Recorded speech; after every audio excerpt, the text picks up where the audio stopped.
We speak. Our words. We listen. We speak. Our words. We listen. We speak. Our words. We listen. We speak. Our words. We listen. This is Spectrum Voices Conversation here at 6 p.m. to 7:30 p.m. UK time every Sunday. 1 p.m. to 2:30 p.m. is a standard time in the United States. This is the Facebook part of Sunday the 7th of January 2024. So the first one I shared, well, not the first one, the most recent one I shared was from neurodivergent Lou, and that's a blogger who's finding a place in a neurotypical world and has over 22,000 followers. And what they've shared is an interesting one. It's about social cues. As an autistic person, I'm constantly replaying social mistakes in my head. As an autistic person, I have more previous experience of negative social interactions than the average person, a result of living as an autistic person in a non-autistic majority world. My brain processes and communicates in a way that is inherently different than non-autistic people. This means that there are more examples of social mistakes to draw upon. It often feels like everyone else has a rule book of how to act and to be in social situations. That means that they just know what to do all the time. However, I feel I don't have this secret rule book. I am making it up as I go, playing trial and error socially. This can make social mistakes feel more distressing because we may be aware that there isn't much we can do to prevent it from happening in the future, because we didn't realise a social rule or social norm existed in the first place. It can feel like a lack of control. Autistic people may also be more sensitive to rejection due to previous experiences of being rejected. For example, as autistic people, we may be used to people rejecting us for being too much or too weird, or for other autistic traits which are viewed in a negative way. For me, my own experiences of rejection means that I tend to hyper-focus on situations where I have been rejected or may perceive that I am being rejected, even if this isn't actually the case. We may be particularly harsh on ourselves, even if we feel we have made a social mistake. One way that this may show up is replaying negative experiences in our head of where we perceive that we've made a social mistake according to the norms of neurotypical society. We may also become preoccupied with imagining scenarios of how things can go wrong in the future. Some autistic people describe how this particularly impacts them before going to sleep. Autistic person may also have a tendency to process the detail before then even processing the bigger picture. This means that we may remember the specific detail of the time where something went wrong socially and replay that in our head. This can make it feel particularly vivid, like we are back in the situation again. It also feels inherently related to how autistic people may be prone to repetitive thinking. It may feel like we are stuck on a thought or a situation, unable to stop thinking about it. This can be incredibly overwhelming and frustrating. Autistic people sometimes struggle with emotional regulation too, and we may feel our emotions particularly intensely. We may also experience all or nothing thinking we have a tendency to think in extremes and struggle to see the middle ground. For example, we may feel our social mistake is the worst thing in the world and find it very difficult to regulate. It's quite lengthy and quite powerful, but I can relate to that. What's other thoughts? I have to analyse causes and alternatives or lack of them. Fault or not fault. Anything upsetting, I have to use every thinking time slot I've got for a while after it. put it in a reasoned place. Can't just take it a reaction that says, oh, that's what it was. So I have to reason my way through coping, through trying to do anything right for situations. It seems tricky to me because part of my positive association with my autistic self is not seeing differences between the way I act socially and other people act socially as social mistakes. I just don't see the way society works as correct or as the best way. Maybe we need to let go of the idea that we're getting it wrong and there was a rule book somewhere else a bit more, because if we continue to think like that, we will always be beating ourselves up. Well, I certainly never going to say they're correct, but it's the practicality of dealing with a particular situation and getting a bad result. It's just the dealing with the where each side is. Yeah, I can relate to that. I mean, the older I've got, the more I'm accepting myself, my identity, and I don't think that society out with me is normal and I'm in the wrong. But I still feel that because of the way society feels to me, is like trying to fit in. And the sort of kind of perfection mindset that I've got is like any daft mistake you say in a conversation is kind of haunting. I mean, for instance, I was speaking to a neighbour, and instead of saying to them after the conversation, enjoy your weekend, in terms of, because I've just gone into their house, I was saying, enjoy yourself. And I felt it was a silly thing to say. Like, enjoy yourself going into your house.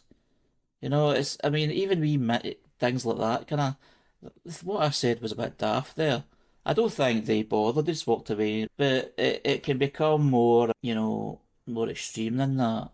Like the mistakes you've made, like if you had a fallout with someone or a misunderstanding of a situation that caused a fallout, or just felt it made things a lot more difficult than it could have been if I chose to say something or do something the right way. But I do remember a lot of times in school that I used to play situations in my head of how things are going to happen, and that actually kept me from sleeping. So I could totally relate to what's been discussed and what the post is talking about. I'm a bit better now than I was then, but I still have this habit of trying to play out scenarios that haven't happened yet so that I'm prepared to tackle it. That's why I'm particularly good at things like setting up agendas and all that for meeting, because that's me trying to be in control of a kind of future event. But obviously life isn't like that, so I can relate to that very much. They're saying a word that they take as stupid, and that's after they have done, you see in their context why they did, and you never thought of it beforehand. That's a really raw one. Because then why didn't you think of it? How is knocks like that not going to happen? How do you know whether they've had an equitable number of similar knocks or whether they do better overall? Then feel insecure, more pressure. I think a lot of it is about choosing your people. However hard you work at it, however much you stress over it, there's a reasonable percentage of people in the world that just want things to happen in the way they see they should happen. Their culture, even the family culture, never mind the wider culture. And so everything outside their group is weird or odd or whatever. And you just can't reach such a large group of people. Giving up on some people might be the best way forward. It's difficult to do, but it has to be, I don't know, thought about. I suppose, yep, it's like choosing your environment to make it safer or feel safer to you. I've certainly did that in the past. There's some people that I don't tend to avoid, but I tend to, plan it better in terms of how we deal with certain people. And I would think that my social setup now anyway is people are kind of more accepting and understanding of the way I am anyway. So a lot of it is down to me just try to over perfect and overthinking. That kind of autistic overthinking sometimes kind of comes into play, even though there's no need for it. It's just trying to prepare for something you can't control. It's just a bad habit. But in the main, things are actually okay. It's certainly a post that got a lot of other people talking about it. It's described by somebody as so well articulated and very relatable, and yes to all that. It has a lot of different reactions to it. So neurodivergent Lou has said it in the way that some people, express it. So that's a good thing, isn't it? The next one, it's something we've touched on before about language. This is from Yâel Clark, Developmental Psychologist, and I hope I did the pronunciation correctly. Anxiety and social CD in children and parents, special focus on autistic and ADHDers. What it says is, for the billionth time, I do not have autism and I do not work with ASD kids. I am autistic and I work with autistic kids. So basically, ASD is like autistic spectrum disorder, which is not the kind of language that's kind of preferable. And I totally understand that. So it's about the language. There was links and comments below, but I haven't actually went into it. But that was what I wanted to share, was the quote about the language itself and how people saying having autism and being autistic, different language, more positive language, is very important for many people, if not the majority. I don't want to see all because it's not for all people. What do you think? Well, it's just identification of self with the phenomenon. Because everyone's preferences should be one of those things like pronouns.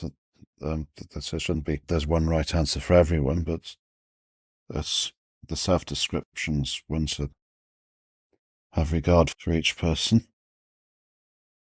Justin makes the point, identification of self.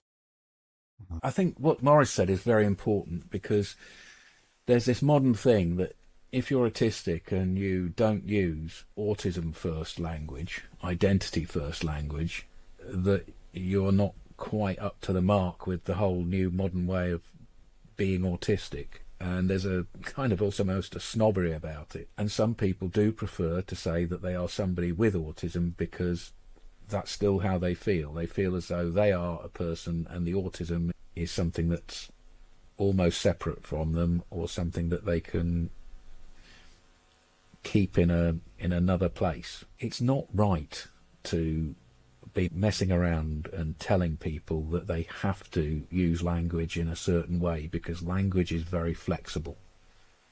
And I feel personally a little bit offended by the idea that somebody sticks it in capitals, that they are telling us how we should describe ourselves. I also think it's if that person was in front of me and they shout in capitals, "Do not use this way of speaking with me," I would find that hurtful and difficult and offensive. If they spoke to me gently and said, "I prefer it this way," then obviously I would always work with somebody's preferences. But this whole idea of, "Oh, I've now decided it should be this way for myself, and so everybody else is causing me offence and hurt if they choose to do something differently," it's just not necessary. We need to tone it down. I just think maybe the way it's coming across is maybe more strong than it's maybe intended, but if it's put in capitals and all that, it's obviously illustrating. It's like, you listen to me, this is the point I must make. And I totally agree with what you're saying. Language is flexible, and the autism and autistic, I noticed that really grates people one way or the other.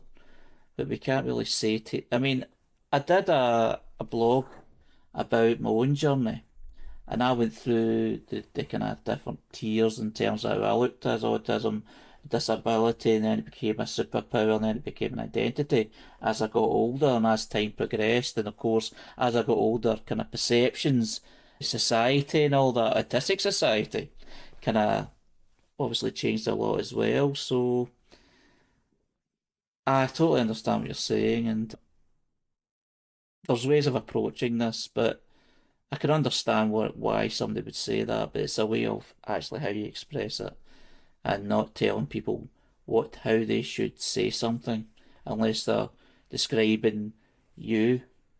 But even if they are, there's a way to not correct people, but just to educate on the identity and the words when someone is talking directly to the person who feels that they should be described in a certain way, the identity.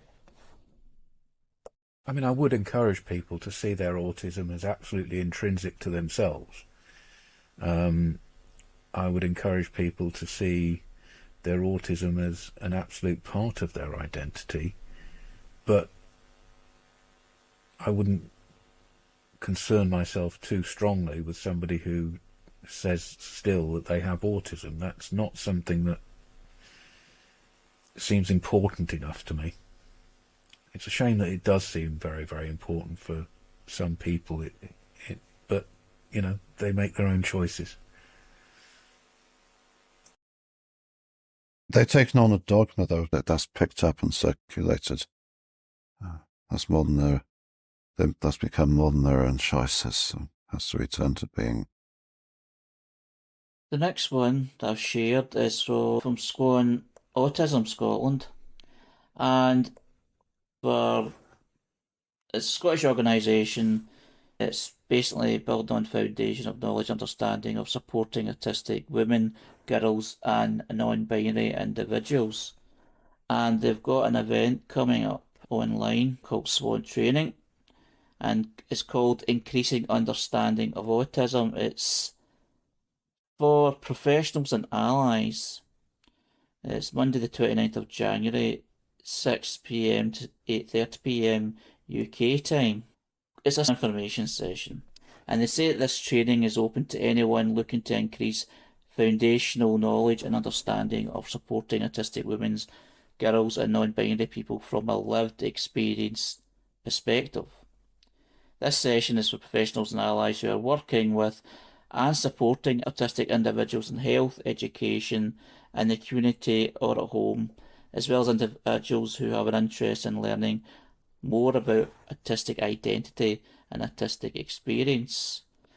The session will cover autistic identity and intersectionality, neurodiversity, myths and misunderstandings, labels, spiky profiles and diversity, wanchopism, developing a positive autistic identity, language, stigma, validation and masking, importance of belonging and authentic connections, managing and working with energy levels such as burnout, boundaries and expectations, sensory experiences, feeling heard, understood and accepted, autistic communication and empathy, and what is meaningful, differing perspectives. So it covers quite a lot of ground.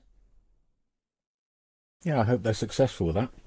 It looks as though it's aimed at the professionals as well, for professionals and allies. So we know SWAN Scotland to be a group that is autistic and autistically led. So having autistic people speaking directly to professionals and allies is a good thing, isn't it? The more they get around, generally the better. As long as they get around everyone. I just like the scope, what they're trying to cover on the one session. And I think it's enough time, and they'll probably have follow-ups, but I just like how they're not just sticking to one, they're actually covering quite a lot, and it's just illustrating how just breaking the stereotypes, and it's like educational as well as information, which is great to see happening. They're doing good work. The next post is from Pete Wharmby, autistic author, autistic writer and speaker on autism and autistic lived experience. And he's sharing his first book, which is about his own interests and what shaped his life. And his book is called What I Want to Talk About, How Autistic Special Interests Shape a Life. So it's just another book just to make people aware of. It's autistic specific. That's what I've been beginning to do in the last couple of podcasts, and I'm seeing a lot more of it now. Is maybe it was Christmas time, the run up to that, but the books, the kind of the specific autistic books out there, the autistic living experience and the subject around autism, identity, etc. So it's just good that there's these things out there for people to see. I can see that there's some comments on Facebook where people have actually said that it's a good deal for them. It's something that they're halfway through the book. What a talent for writing he has, so that's cool. And very much enjoyed reading the book, largely because he enjoys reading about what makes people tick. It's odd that it's special interests as a phrase, but then you have to use the phrase that other people are using, even if you might want to call it passions or whatever. Special interests is the phrase that people use still, so sometimes you have to use the language that other people are using. Well, it's less heavy than saying obsessions, because obsession's quite negative. So we say special interest, it's moving towards the positive scope. So it's a step forward, and also it's making people that are unaware, or so people know what he's writing about, as you've just said. The next one is from Kristy, Forbes, Autism and ND Support, public figure, Autism and Neurodiverse Individual and Family Support Specialist from Australia. This one is quite lengthy, but I think it's quite important to read it out, so bear with me. It's a picture of herself, and basically what they're describing is, this is an image of me deep in the trenches around a decade ago. My husband would message from work each day and ask how things were. Some days I couldn't speak. I send in pictures, and this was one of those days. And I remember and still feel that exact moment. I was in the bathroom sobbing again. I'm just shifting into recovery from that time around now. Lots of therapy, writing, singing, connection with country. But back then, for 6 years, we were unable to leave the home as a family. I could count on one hand the amount of times I went anywhere. There isn't enough time or language or space to be held for the hell it was. The loneliness, the isolation, I just feel alone. I was completely alone. I want to see these pictures. I want to show them. Why? Because I never want to forget. Why? Because nobody comes into this space and this culture knowing what they do today. Nobody. If you're neurodiverse and thinking your life experience is not valuable to others, I want to encourage you with love to consider otherwise. When I started out in this space, I was terrified. I didn't tell anyone I was autistic for a while. I was frightened that I'd not be believed. That happened and still does. Or that people would think that I was unreliable in my thinking and doing because I'm autistic. That happened and still does. There were a good group of us internationally writing about our experiences online, and the courage that it took just to show up and write with honesty was also terrifying. My stomach would churn and I was dysregulated a lot, with both the bad stuff and the good stuff. But all I did was write. I wrote about my children and how we connect. I wrote about hope and love and change, and the people started to show up. It has not been easy, boy oh boy, was it not. But this I know for sure, it was so worth it. Families, carers, professionals need to learn from your lived experience. Your experience, your pain, your joy can be transformative for others. So many times I get caught in the trap of thinking that I know is common knowledge and of no use to anyone anymore. But that's because I move in neurodivergent circles and this is our culture. We know what we know, and it's normal for us to know this stuff because it's our identity and our culture. Families, carers, and many professionals don't know this. They've been told otherwise. Much of their support is informed by archaic textbook versions of autism written by non-neurodivergent people studying via the biased lens of behaviour. Refrigerator mother theory has not died. It has only morphed and grown into the fabricated or induced illness. Professionals engaging in mandatory reporting and falsely accusing parents of abuse or neglect when children cannot attend school. The belief that parents are causing their child's disability. Think parents have been told that anxiety is why their child struggles, etc., and more.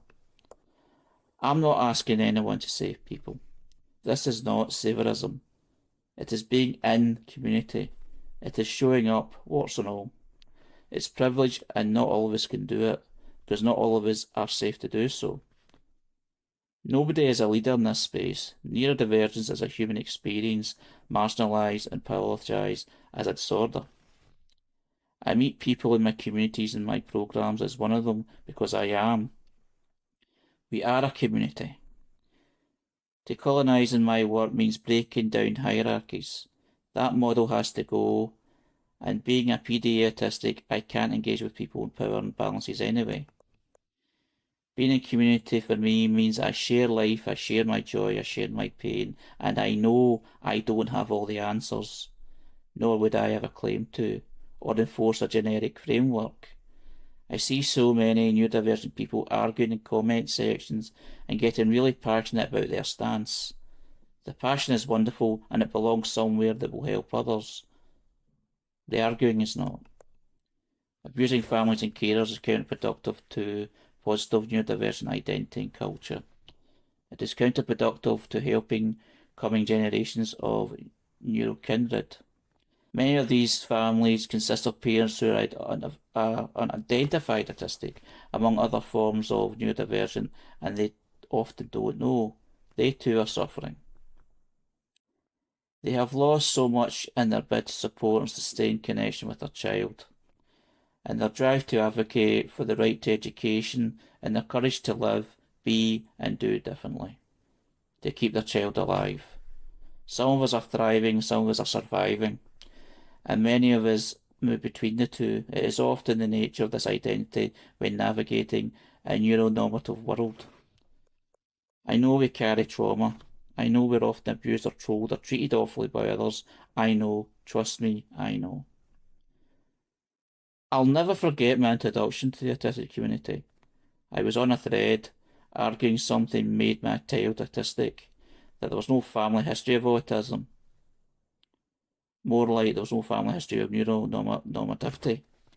And an autistic man said to me, plain and simple, Kristy, your child was born autistic, and they're meant to be this way, and they probably got it from you. It's highly likely you're autistic. I was not angry but hopeful. The rest is history. But there's a difference between being straight up, like we autistics can be, and piling on a parent who uses a word we don't, or who doesn't know all the things. Nobody comes into this culture knowing all things, not even neurodivergent people. We're all the same team. We are neurokin. I was in so much denial my lifetime of masking.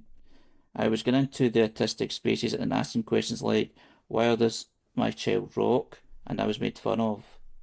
I distinctly recall someone in the community telling me, oh, we all like to rock on our ergonomic chairs while working on maths problems, and I believed it. I didn't get that I was being made fun of because I'm so literal, because I'm autistic. But when someone helped me realise I felt so much shame just as I did all the other times in my life where I asked for help, agonising to be so being PDA and so try to fit in. Sometimes people are shit.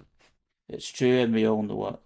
But there's a significant difference between conditioned to live one life from foundation of lives, capitalism, ableism, racism, sexism, and all the other pillars and balances and social hierarchies that stem from white supremacy, and having a child that is suffering so much they no longer want to be there in their primary years. In early childhood, and the parent that misdirects their struggle and fire offs at neurodivergent people, that's never okay. As parents, we carry our turmoil as energy and we take it home to our children. It riddles our lives and our connection with our babies like a potent constant. And if the miracle happens that a parent or professional or carer begins to deconstruct and deassemble that foundation, I want to be there to meet them. Waiting for many autistic people, identified or not, often begins with postnatal depression. And at times it's a lifetime of unidentified, unseen, unheard, and unknown trauma beginning. It's slow and steady trickle into our lives. It's no longer having the space and downtime we used to have. It's being responsible for not only the needs of another human, but raising neurodivergent humans takes a paradigm shift. It's a shift in neurodivergent culture, but it's also coming home to oneself. This is huge. It is life-altering. It is grief and relief and joy and pain and loss and excitement. So I work on myself. I sit with discomfort and go into it. I mess up. With people in the community, with my writing, with my speaking, with my children and myself, and where appropriate and possible, I make amends. But family needs us. They need your experience. Our parents, families and carers, our professionals and supporters need to learn from lived experience. The community needs you in whatever way you feel safe and comfortable to show up. The changes in my own life, my own circumstances, my own unmasking, my own relationships, my own unschooling, my own going solo, my own leaving the teaching profession, my own stuff has been met with community each and every time this year. Compassion, empathy, love and passion. This is community. Kristy. Wow. I guess parents have more community, though, because they're interested in kids. I think that's tricky. I think most mothers tend to find that they end up getting, for the first time in their lives, more isolated when they have a child. No, I mean online community, I don't mean in person. I could understand about the practicality of using their time. I think that there's a kernel of truth in what you say, that if you have a child, you do have the opportunity to rub along with more people and build a community around that. But I would say that if you're an autistic parent and you have an autistic child, the way the neurodivergent community, the everyday folk, are organised, it often makes you excluded from the community. The community she's talking about is her own neurodivergent community, isn't it? But parenting among them, saying. I think parenting as an autistic person and having an autistic child is one of the trickiest places to be in.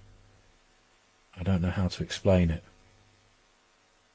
You're pushed up against an awful lot of authority through schooling and medical people. You're pushed up against a lot of very conventional thinking.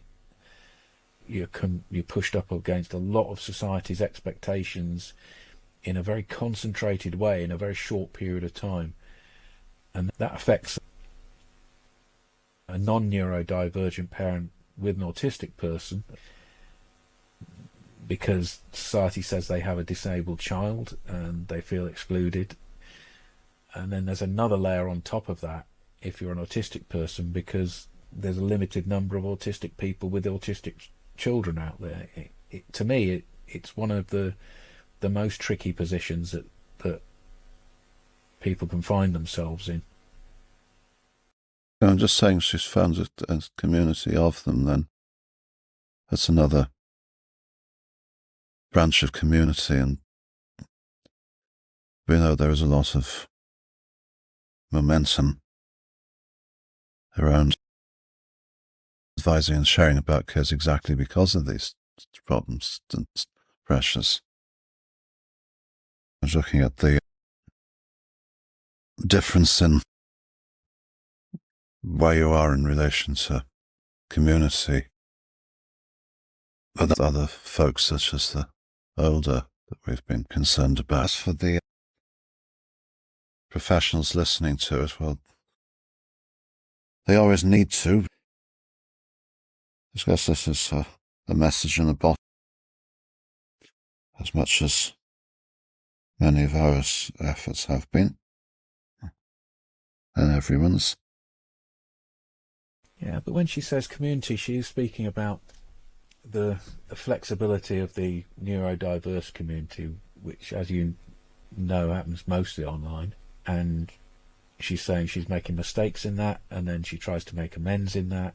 But it's all important, it's all valuable, and the sharing of experiences between different neurodiverse people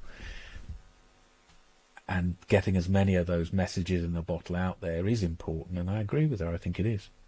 I also think that cathartically expressing yourself is a very good thing to do.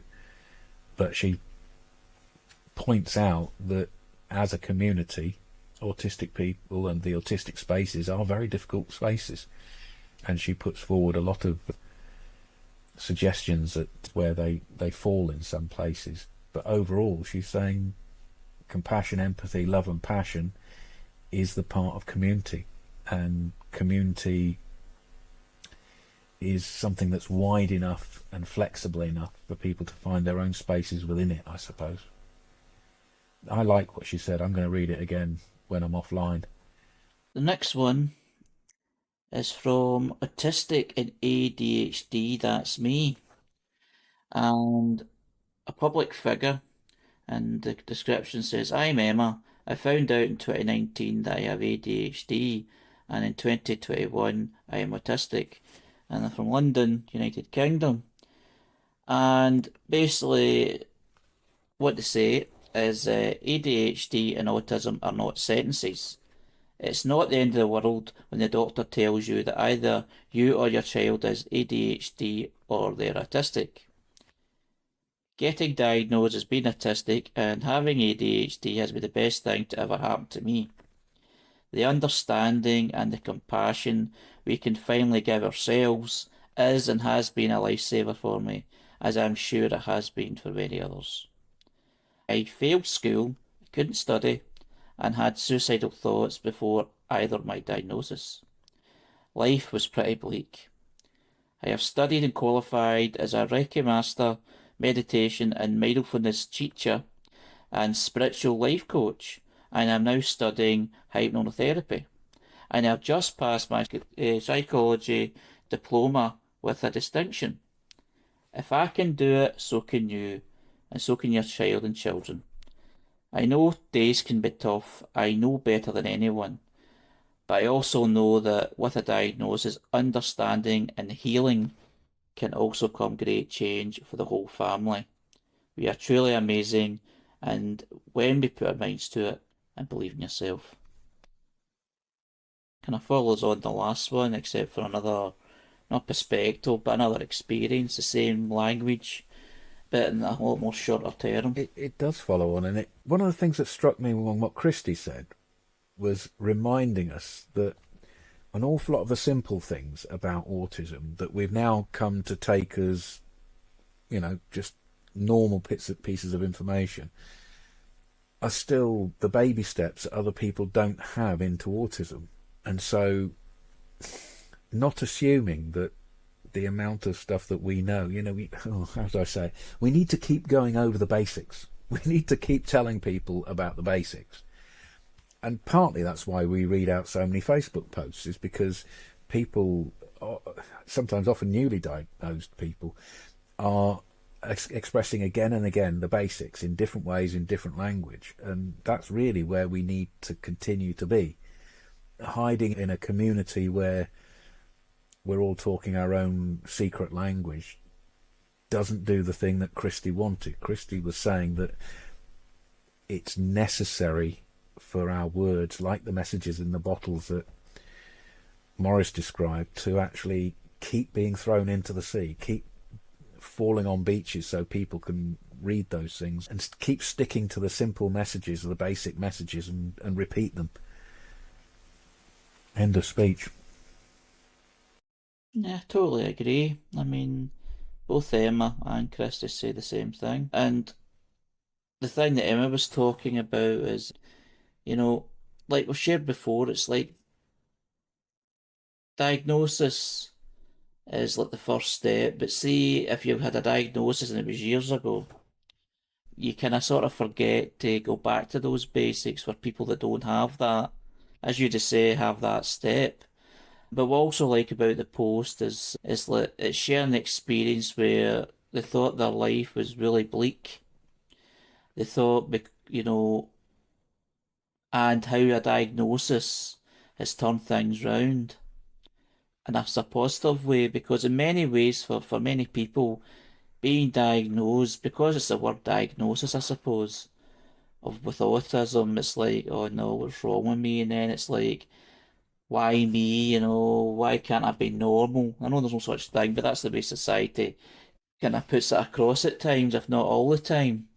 And it's just to kind of spin the positive in it is once you get that answer, it's a step forward, and then you can make steps and build confidence within yourself. Obviously, it takes a lot of work. I mean, I've experienced this myself. I mean, before my diagnosis, I thought I was going mad, and I was going through puberty at the same time. So, it was chaos. But once I got that, it was a slow journey, and that I've achieved things I never thought I'd ever achieve. So when someone either through Kristy, when they talk about a long story, long description which is needed, and sometimes through Emma, just through quite, it kind of summarizes the feeling and the experience. It can do a lot of people a lot of good, but as you say, it's to remember the basics as well. Always go back to the beginning for other people, to share with people, and just to give people hope, because a lot of people feel they've lost all hope. And if you give hope just even just one person, it's very worthwhile in doing that sort of approach. I think going over the same old ground in some ways is a really valuable thing to do. Finding different ways of saying some of the most basic things about the way neurodiversity is seen now in comparison to the old medical model of autism.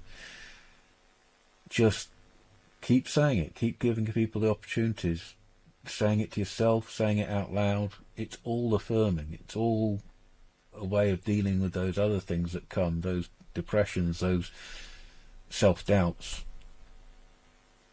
The simple stuff repeated. Well, that's a great way to end this broadcast, our first broadcast of the new year. And now we're in the swing of things now. So this is Spectrum Voices Conversation, here every 6 p.m. to 7:30 p.m. UK time, and 1 p.m. to 2:30 p.m. Eastern Standard Time, United States, the time difference. So thanks again, and I look forward to speaking to you again next week. So good night. Cheers, everyone.